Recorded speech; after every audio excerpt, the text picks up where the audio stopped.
Oh, not anymore. Ed, where'd you go? Hello?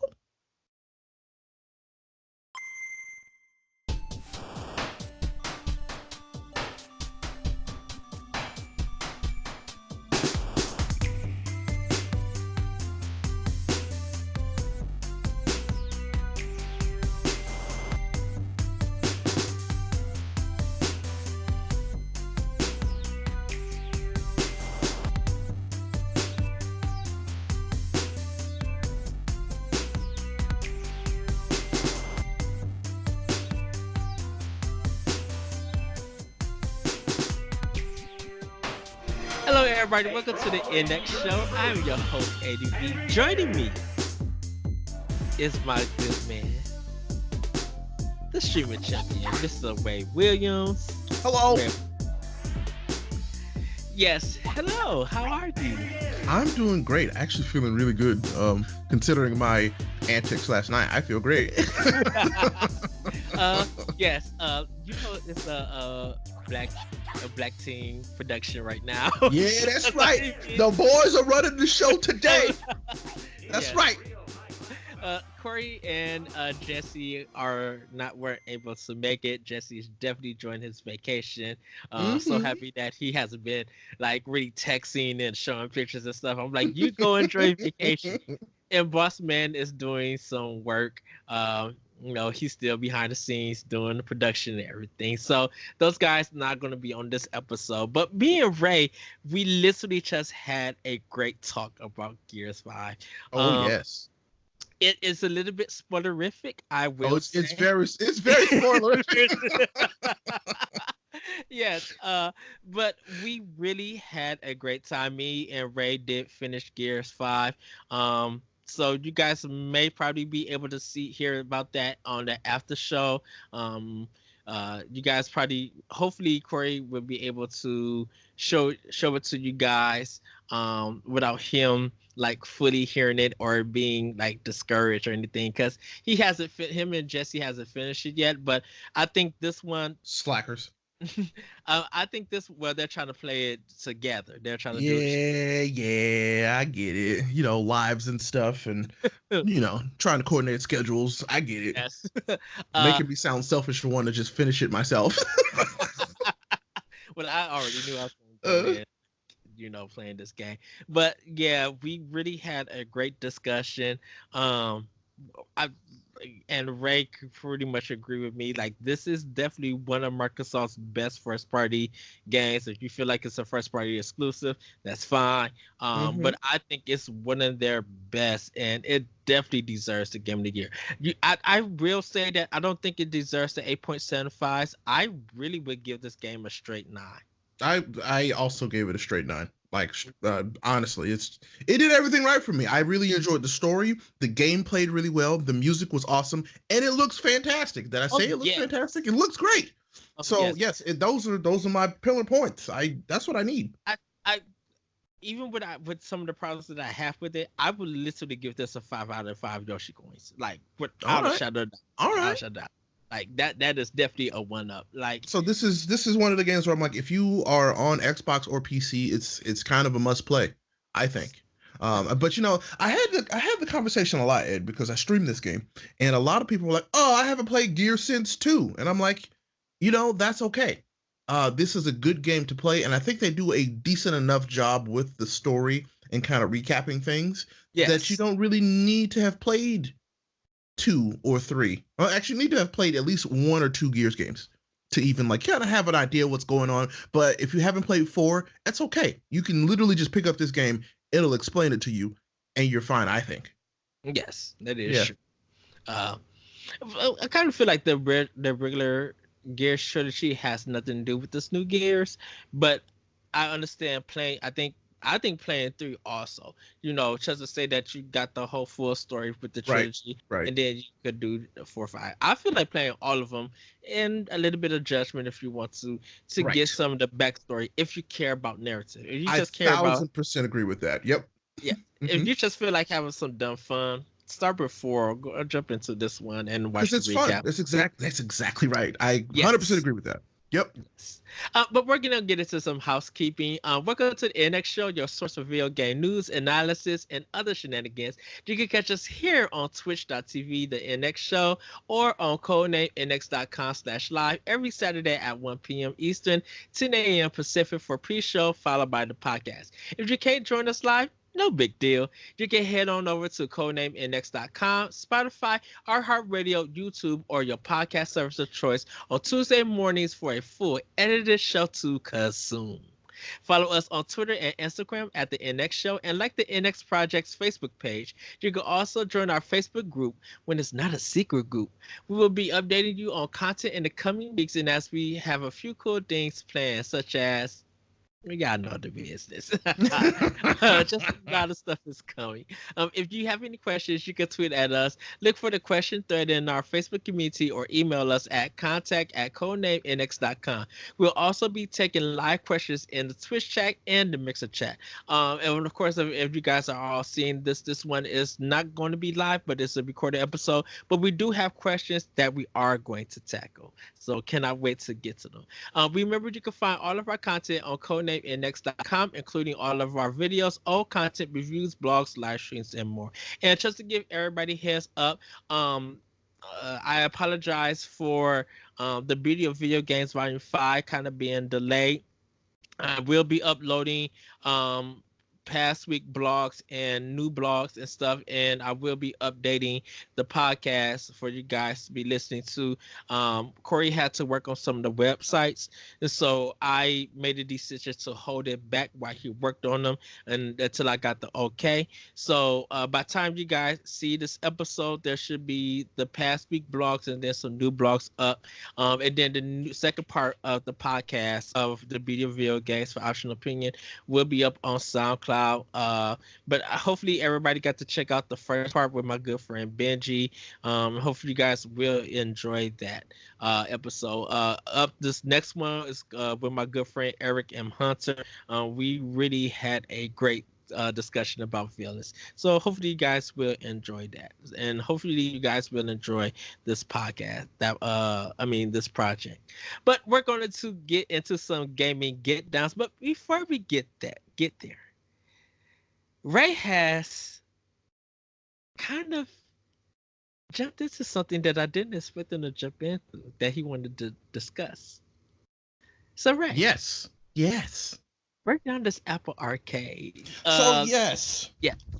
Apple Arcade. So we had the Apple event where they revealed the new iPhones and whatever other stuff they're going to make you pay a ton of money for. But one thing that they did not ask you to pay a ton of money for was Apple Arcade.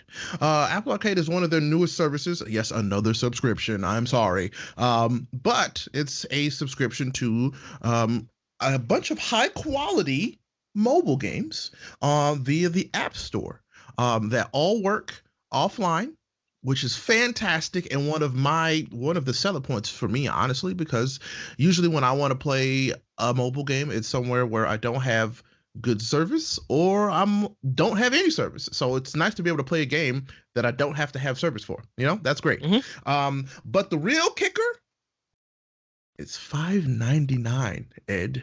$5.99 for a family subscription to this. Ooh, that's nice. Yes. So if I had a family and they all had iPhones, everybody could be using this for $5.99 a month. So I will say that the quality of games on this is actually really high. I downloaded Sayonara Wild Hearts, and it is one of the coolest mobile experiences I've had, period, with my phone in the game. Which everybody, the game is also available on Nintendo Switch. That's where I have it at, but I haven't started it yet. Yeah, it's on Nintendo Switch. It's on PS4. It's fantastic. But the fact that I could just pay $5.99 a month and have that game and a plethora of other games, mind you, to play is fantastic. I'm on the trial right now. So anybody with an iPhone, you can start the free trial of Apple Arcade. And there are so many games to try. I feel like this and Xbox Game Pass do the thing that I feel like everybody should attempt at some point, and it's just a subscription service without all the junk, honestly. I don't feel like it's pushing anything on me. I don't feel like I don't have to buy anything outside of the money I'm spending on this service to play these different games. And that matters. It's put together well. There's a lot of different games to try. Like Oceanhorn 2 is on this service, and I would have never tried Oceanhorn 2. But it's also here. And which is weird because it's not on none of the consoles right. or PC. I think it's only on Apple Arcade. At least for now. Yes. So I'm like, this is another way for a lot more developers to have their games be seen by millions of people, because we know that the install base for iPhones is much higher than consoles. So this is an excellent opportunity for some devs to get their games out there and try something different. Honestly, I am impressed, and I hope that it just continues to show the value that it is at $5.99 a month. That's insane to me. So I don't know. I like it. I've been having a good time, and so I talked about Sayonara Wild Hearts. I just want to just take a quick peek. I downloaded 3 games. So Sayonara Wild Hearts. I also downloaded a game called Hot Lava, which is by Keel Entertainment, where you literally they took the concept of the floor is lava, the game you played as a kid, and turned it into a game, and it's actually pretty okay. The controls are weird for a phone, but this also has given me the opportunity to try games that also are available on different platforms. Mm-hmm. And if I like them here, I might be more inclined to buy them, kind of like Hot Lava. And then I also downloaded Grindstone, which I need to play. I haven't actually seen it yet, but a lot of people recommended it. So I don't know. It's really cool now. They're like, oh yeah, I'm playing this game. Everybody should try it. And if you have Apple Arcade, you can. It's a good time for video games. This is not something we didn't need this service, and it also came out at a really weird time because we're at the height of video game season. But it's fantastic, and I would encourage you to try it if you do have an iPhone. Yes. I think my only thing was just like, these are not arcade. These are like indie mobile games. I'm like, arcades used to be where you put in a quarter. I mean, well, see, the term is evolving, and I completely understand that. But it's like, I feel like arcade is such a friendly term for video games, and that's why I think they use it. Yes.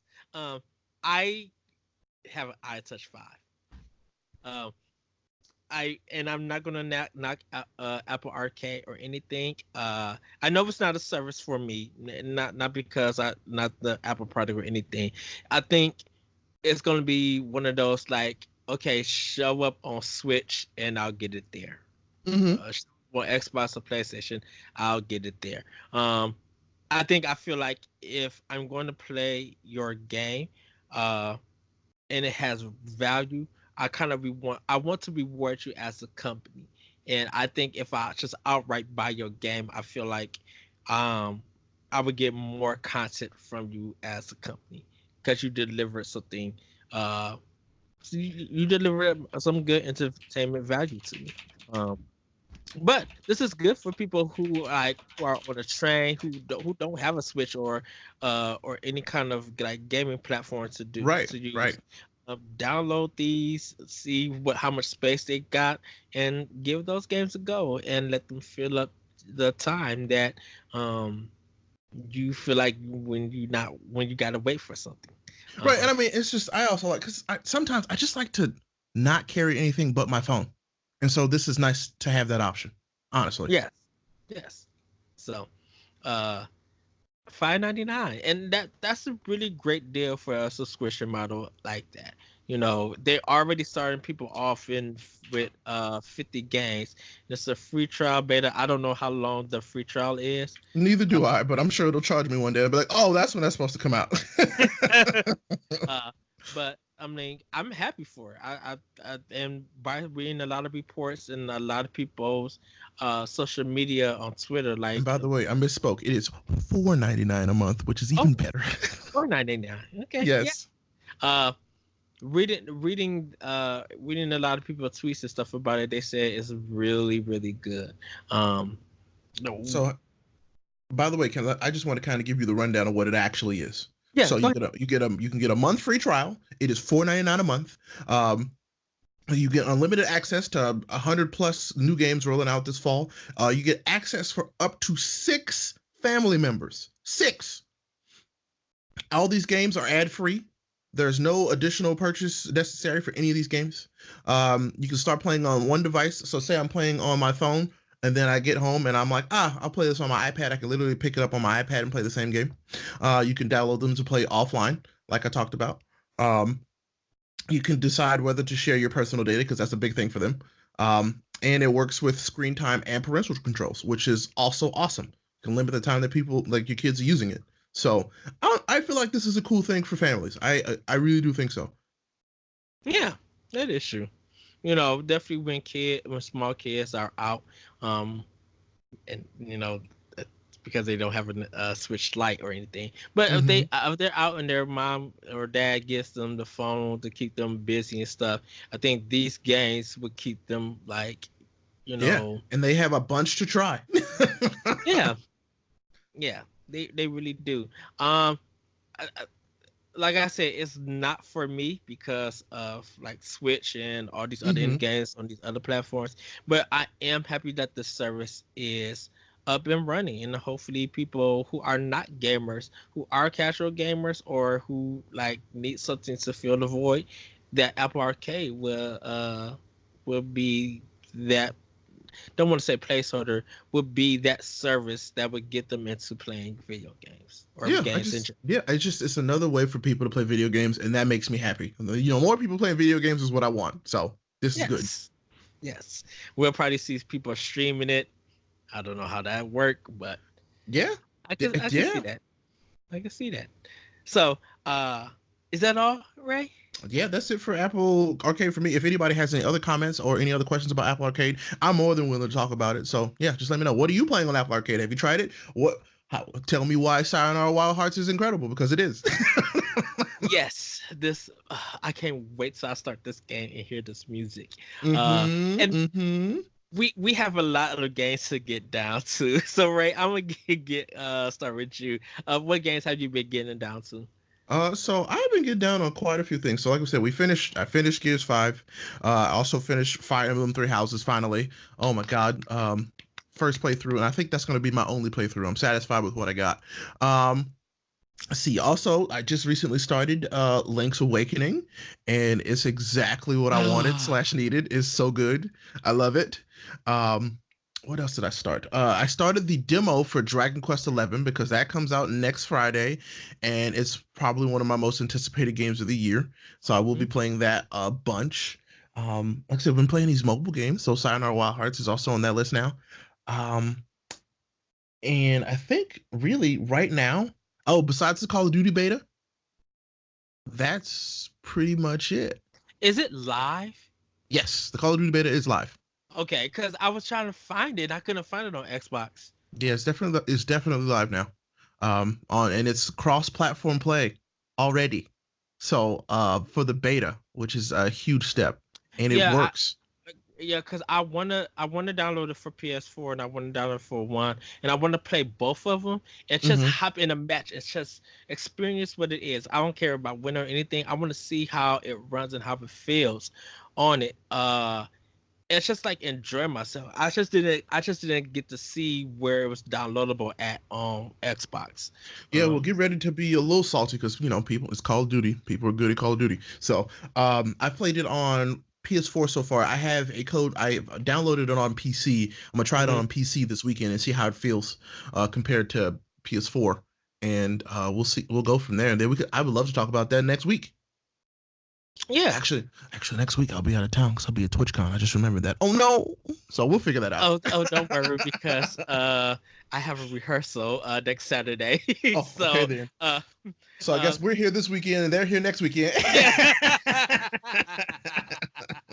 Yes, pretty much.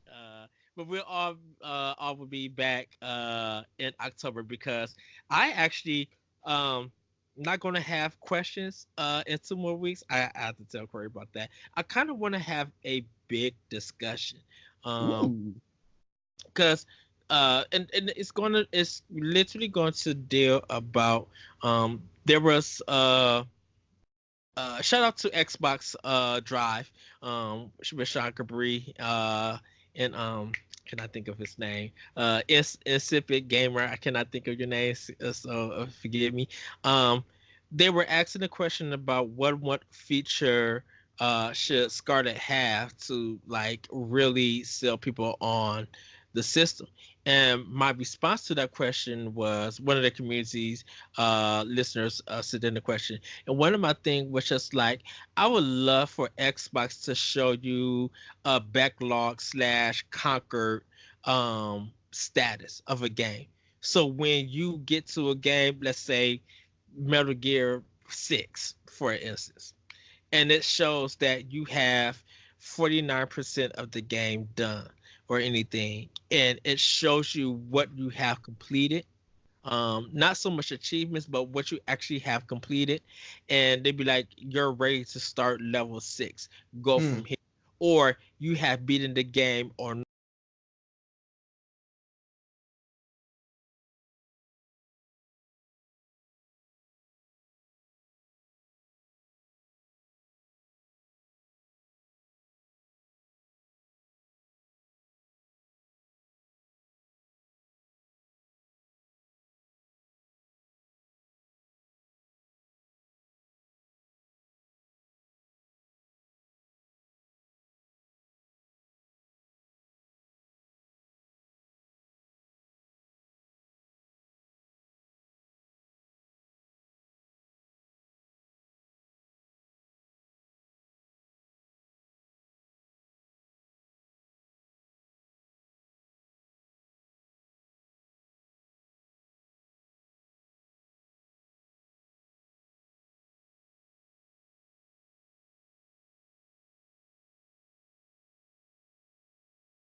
You back? Right there.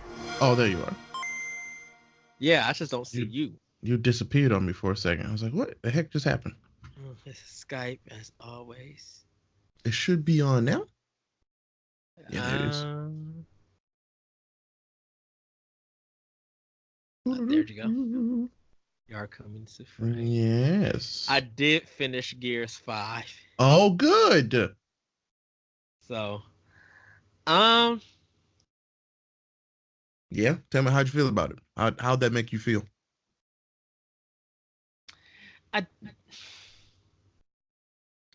It felt like you're trying to go for the Final Fantasy VII sympathy, and it didn't really matter because it failed on the level of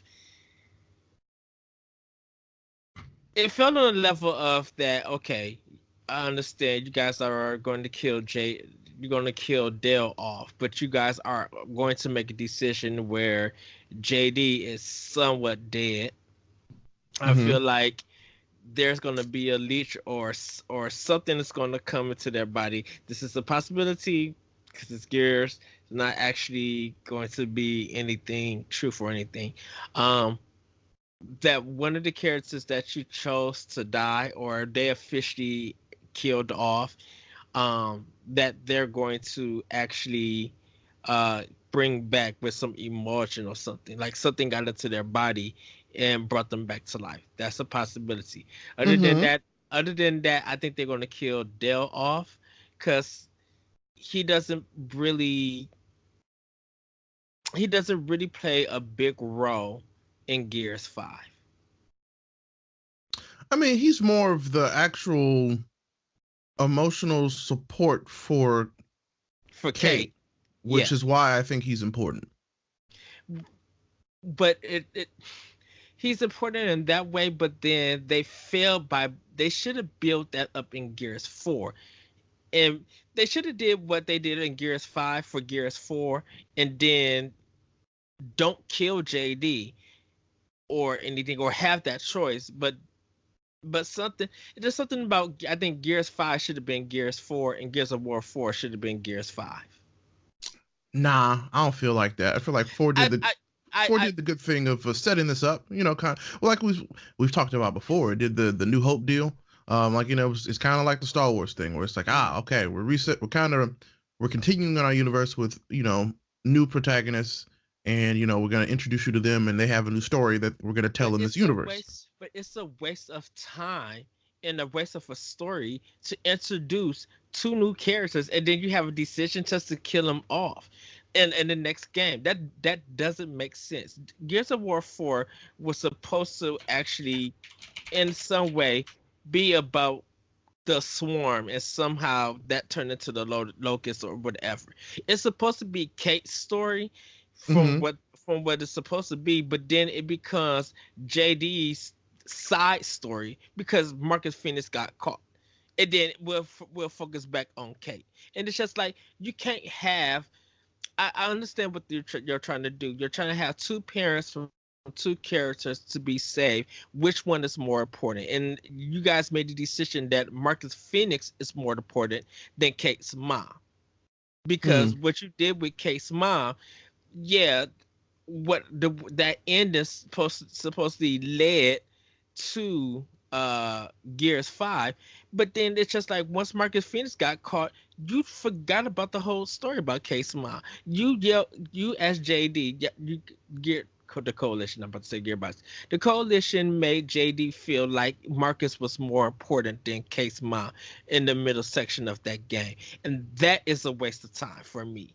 If you're going to say that this game should have focused on Kate should have been the main character in Gears 4.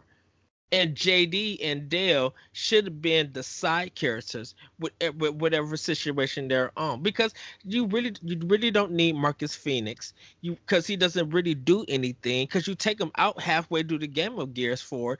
He doesn't play a part in Gears 5 besides being a narrator or kind of just like talk to you and stuff. So like, what is the important role now of Marcus Phoenix? He already had his adventure in 3 games.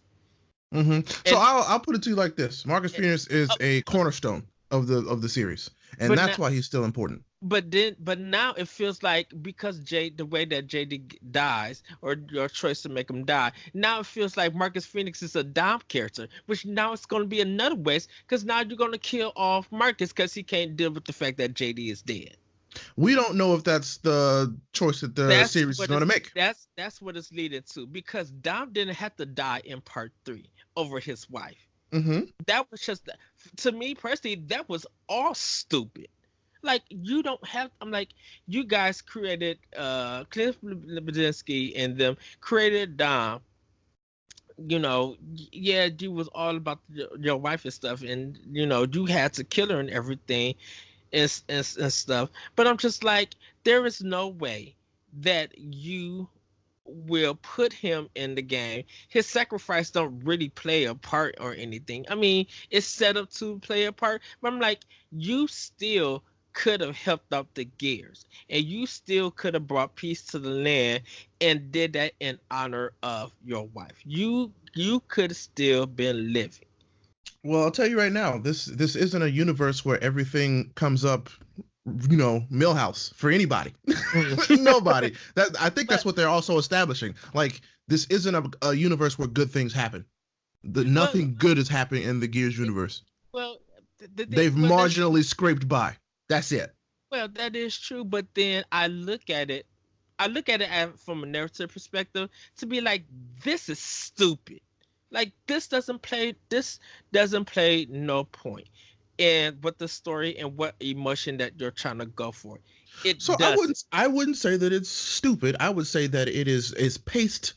The pacing is a little strange. I mean, I like that they try to tell different stories for the different characters. Not everybody gets the appropriate amount of time for the story to be fleshed out, specifically JD in this one.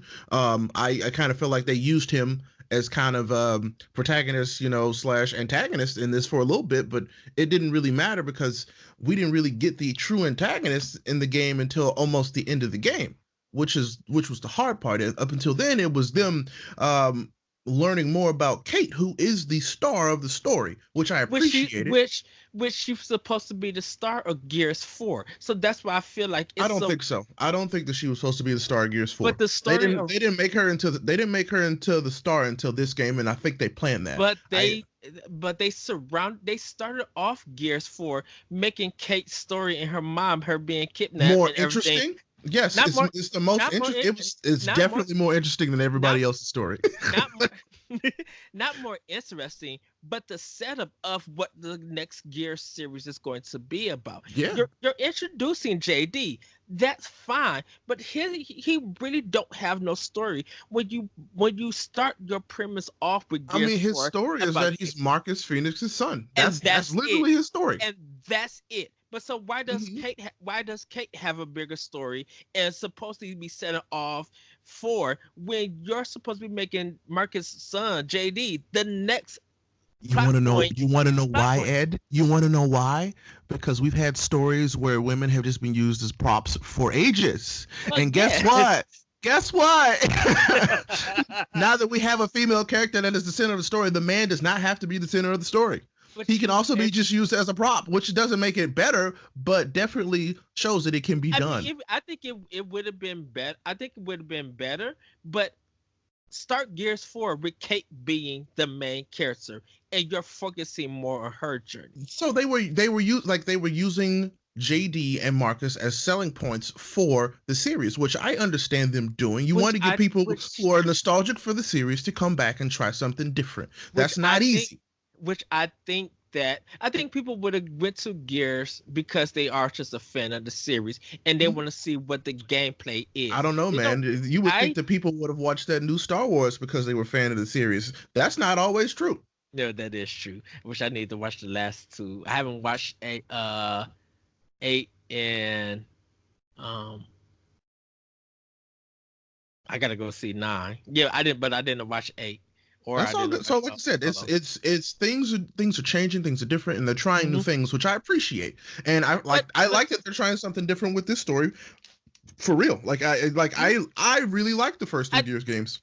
I did, but I feel like 4 they're good. Made it better for me. personally, I thought 4 was one of the better games because it was different. I actually think 5 is better. No, 5 is much better. I like from let me like story wise, yes, I love 5. I love the fact that 5 is challenging. That that is not it really isn't cover based anymore. You really had to be strategic, go in with the right weapons, and really if you're going to have another human playing with you online, you both need to be on the same level and communicate. This is no more hide and seek, pop and stop and pop stuff. They are aggressive. I love that. I like that. The AI in this game is good. I like it. Yes. What I don't like is if you die, you got to do that whole battle, because that ice monster, the Shuriken, I had to fight him almost 14 times. I mean, but that means that there's the challenge, and I'm kind of okay with that. Like, I'm like, this is good. I don't like the fact that you got to keep, like, you could have 2 more hits and be done with them, and his whole energy comes back because the camera messed up, or Dale got in your way while you was trying to run, or the Fair enough. or the control, like, because I'm just like, I'm close to defeating him, and because Dale got in my way, or somehow the camera just decided to drink a fifth of rum and just got drunk, went somewhere and lost where my character was at, and then it killed me. And I had to do that 15-minute fight all over again. I mean, the checkpoints could have been done a little better. Yeah, you're right. But it also you talked about being prepared for battles and what you needed to get it done. I mean, that also did matter. If you didn't have the right weapons, I mean, because I went into a few fights where it's like, oh, all I have is these SMGs. I should have definitely had something that wasn't this, and or I go into an area where they're like, hey, we're giving you a bunch of shotguns because you're probably gonna need a shotgun, and I'm like, I don't want a shotgun, and then I get through it and I'm like, man, I really wish I had a shotgun. Little monsters. Goodness gracious. So I mean, yeah, they definitely could have. The checkpoints could have been better, honestly. But I will say, it just depends on what difficulty level you were playing on that you were comfortable with. I played it on normal. Which one was that? Is that experience? Because that's the one I think. Intermediate. Intermediate. I think so. We played. Well, I started with a group of friends and we were playing on the highest difficulty. By the way, don't do that unless you really, really, really want to do it, because the game is very difficult. Then you take so much damage in a very short amount of time. I was like, wow, okay. And then so we bumped it down one, still a little bit of a challenge. And I think we ended up on that one. We were playing on the experienced one for a bit, and it was a little bit more tolerable. Like, oh, I can actually play this and still have a good time, rather than like having to seriously like play the game. I mean, then I continue my playthrough on the normal one as well, because I want the story. That's why I'm playing Gears. Like, the cover-based shooting, the best it's ever felt. But yes, I'm also there for the story. Yes, and like I said, the story was whatever it is. It was really good. I really liked the story. I liked the chapter, and I think that's why I felt like this needed to be Gears 4, and Gears 4 could have been Gears 5. That way, because you would have found out what's going on, and then you could somewhat focus on JD. Like, I think have the first part of what happens with JD, with Gears 4. Don't let Marcus get like kidnapped, but then have the beginning of this Gears 5, and then go from there, where he switched to being this main person. And I already said that he's jumpier than ever when his head was cut off. I'm like, dang, and he put on some muscle. I'm like, what the world? I want everybody put on muscle again. Yeah. And then have it like that, and then have it where JD is trying to get back in the good grace of Dale and Kate, and with Marcus, with everybody, with Barry and stuff, and then just I feel like don't have the killing off part. I think I would have saved that for Gear 6 for the trilogy. I kind of feel like this was the best place for that, to be completely honest with you, because it lets you know that they are making more serious changes going forward in the story. But then it's just like, do we have to really deal with Foz? Like, I think that character's changing. He had growth through the story, which is what I was worried he wouldn't. I was worried he wouldn't grow, and he definitely did. I think he grew. I think because they're gonna kill off Dale if they don't do the immersion thing. I don't know. I feel like killing off JD is more impactful to the story. I no, because Marcus was just like, we gotta still continue this war. And oh no, Ed. Marcus his whole entire character changes after he finds out that his son is dead. Well, yeah, for that short bit of time. The entire time that that character is completely different. With even at the end. With that choice.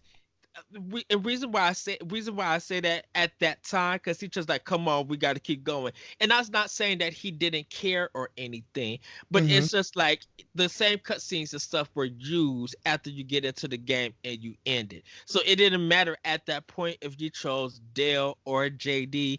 They still had the same. Have you seen both, or is it exactly the same? I seen both. Yeah.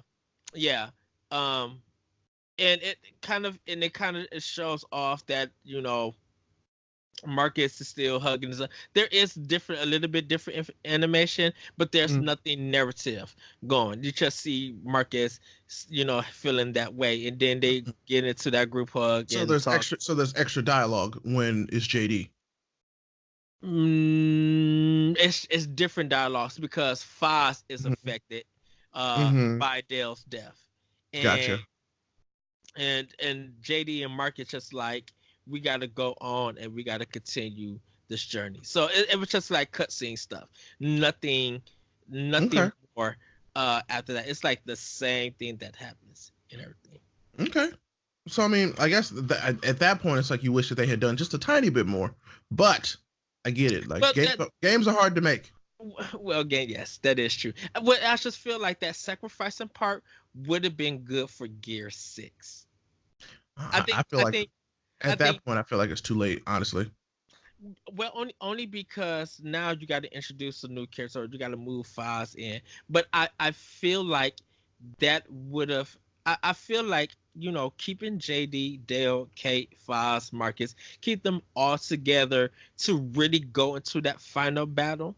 And then pacing out how characters are going to die or survive in Gear 6 would have been kind of a cliche story, but that change of Marcus losing JD in front of him and not where he couldn't see it, I think that would be more impactful.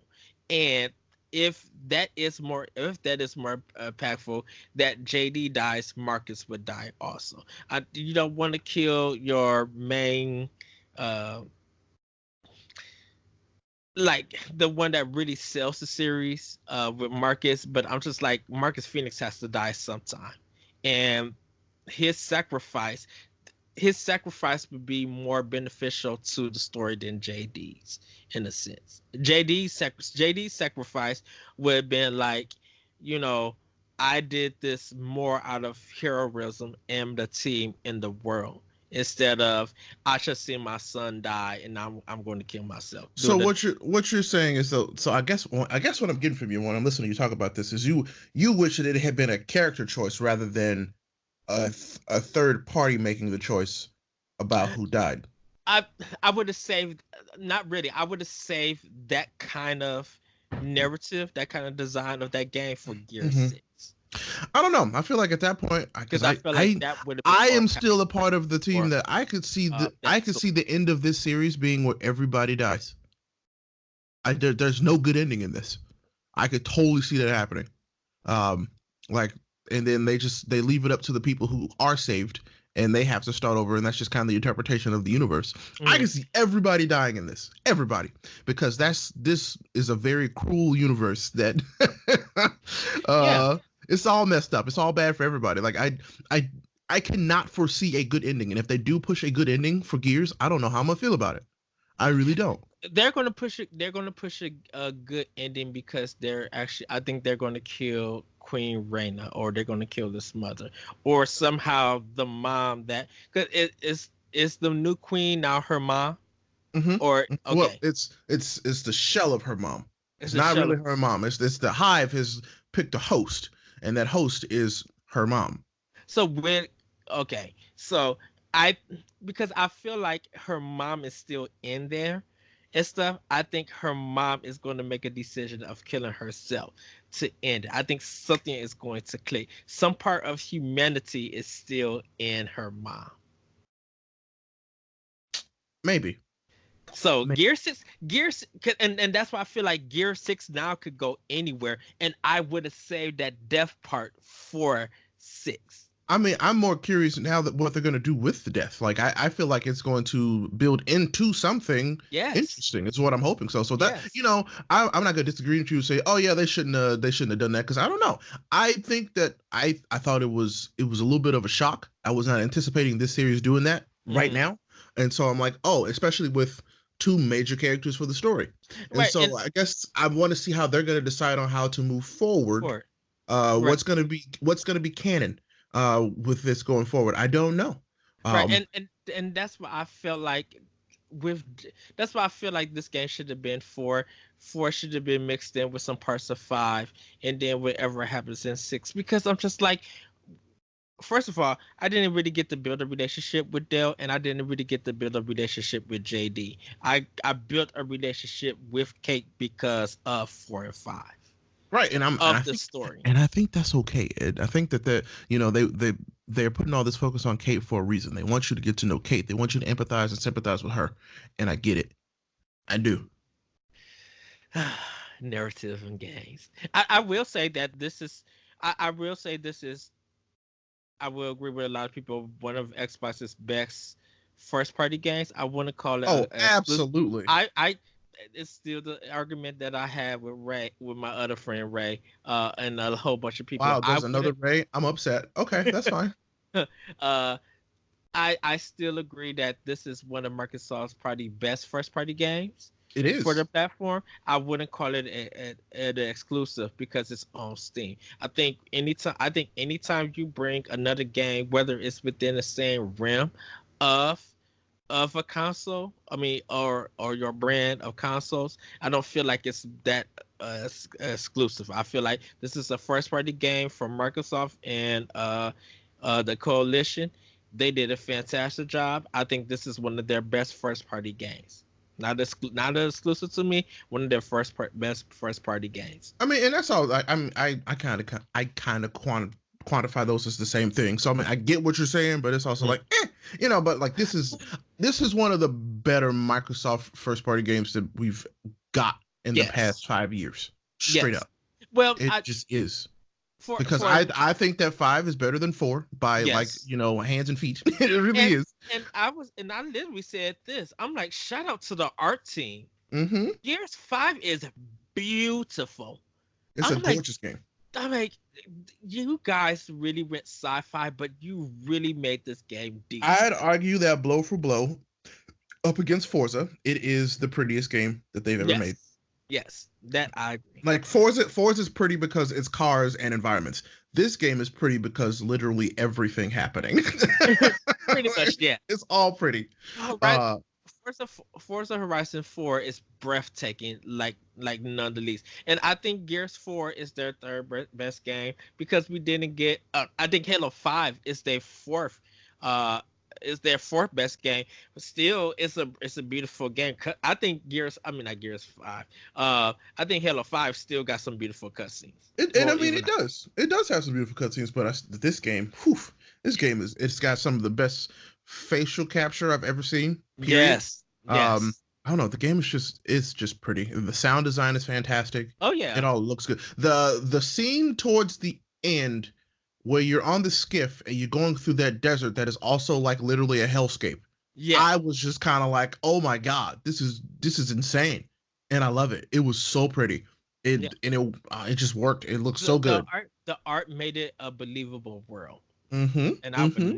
I would not take that. Like, this is in my Game of the Year nomination. Like, I would not deny Gears at Oh all. no, like This this is this is the literally in my Game of the Year this is nomination. Gears firing on all cylinders, and it's awesome. So Yes. yeah. Well, we need to start. Hey, that's all right. We need to start